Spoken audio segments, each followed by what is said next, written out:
This is my coverlock machine, which is a machine that's sort of specific for hemming t-shirts.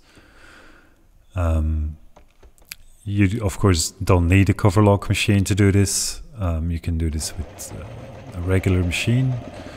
If you use a twin needle, then you get some stretch in that seam, which is good for a t-shirt, but since this is the waist, it's not strictly needed. You can also use a straight stitch, but then you're just gonna have to be a little bit more careful when you put on your t-shirt so you don't pull it so hard that you break that seam.